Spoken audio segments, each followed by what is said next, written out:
위원장님 고생이 많으십니다. 이게 지금 논란이 되고 있는 핵심적인 게 이게 우리 이준숙 위원장 한 분을 이제 소위 내쫓기 위해서 이 정부 조직 기관 자체를 아예 없애버리는 이런 것 아닙니까? 저는 사실 방통위가 오랫동안 누적된 문제도 좀 없는 것은 아니고 또 미디어 환경이 급속히 변하기 때문에 이 문제를 논의를 하더라도 충분한 시간과 국민적 공감대 하에서 이게 논의가 돼야 되는데 이게 어떻게 위원장님 한 분을 내쫓기 위해서 이런 식으로 위원장 한 명을 내쫓기 위해서 이렇게 관을 없애는 이런 조직 개편을 하느냐 이런 생각을 하고 있는데 일단 그 부분에 대해서 우리 위원장님 생각을 좀 말씀을 좀 주십시오. 최근에 제가 들은 이야기 중에 하나가 질문을 받은 것 중에 하나가 대통령의 국정 철학과 가치에 공감하느냐 이런 질문, 또 최근에 통과된 방송 3법에 대해서 어떻게 생각하느냐 이야기를 해서 우선 방송 3법과 관련해서는 여야의 충분한 토론과 협의 과정이 없이 민주당, 다수당 일방적으로 통과된 것에 대해서 유감을 표했고 예. 그 내용을 보면은 사실상 노동 권력인 민노총의 방송사가 소속될 통제가 될 가능성이 매우 높다 이렇게 이제 이야기를 했더니 마지막으로 그 질문한 것 중에 이재명 대통령의 국정 철학에 동의를 하느냐라고 이제 질문을 해서 방송 특히 방송이나 언론은 어느 대통령의 소유물이 돼서는 안 된다. 윤석열 정부의 소유물이 아니었던 것처럼 이재명 정부의 소유물이 될 수 없다. 이렇게 말씀을 드렸고 그렇게 한다면 이것은 국민 주권 정부가 아니라 이재명 주권 정부, 대통령 주권 정부가 될 것이다.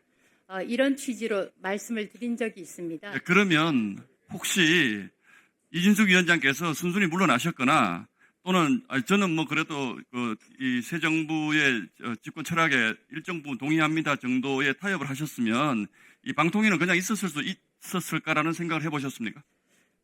다른 케이스에서 제가 다른 분을 굳이 사례로 들지는 않겠습니다만 예. 만약에 제가 이재명 대통령의 국정 철학과 가치에 동의한다 이렇게 대답을 했다면 다른 결과가 있었을 수도 있지 않을까 그렇게 생각을 하고요.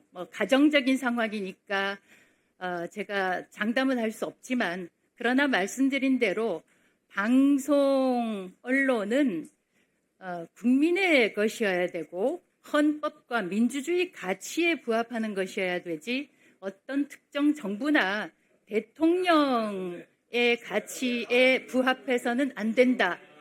그렇게 생각하고 있습니다. 이제 법사위니까 질문 중에 좀 조용 좀 하세요.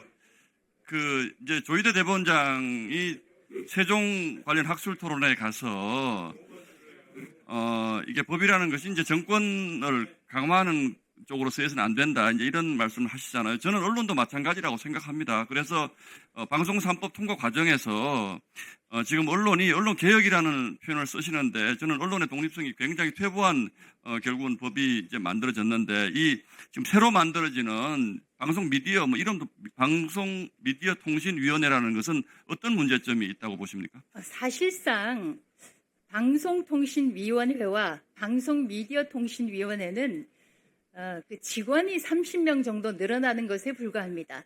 같은 건물을 쓰고 같은 사무실을 쓰고 직원들도 그대로 승계됩니다. 하나 달라지는 것은 부칙에서 정무직 공무원만 직에서 면한다. 이 조항입니다. 그러니까 말하자면 얼굴에 점 하나 찍고 이건 전혀 다른 사람이다라고 얘기하는 것과 마찬가지고 어떤 학교에 전학생이 30명 왔는데 그러니까 그 교장 바꿔라. 또 학교 이름도 바꿔라. 이렇게 얘기하는 것 다 똑같습니다. 예. 아주 똑같은 기관이고 99% 똑같은 기관이고 다만 이진숙 하나만 축출되는 그러니까 것입니다. 그 부칙에 보면 괄호치고 정무직 공무원만 예외를 한다. 그러니까 뭐 다 인원이고 다 그대로 가고 승계하는데 정무직 공무원만 예외를 한다. 이제 이렇게 표현한 것은 이준숙 위원장만 쫓아내겠다 이런 취지로 지금 받아들이신다는 거죠. 그렇게 안 받아들이면 어떻게 하겠습니까? 그러니까요. 예, 예. 예, 알겠습니다. 이상입니다. 예.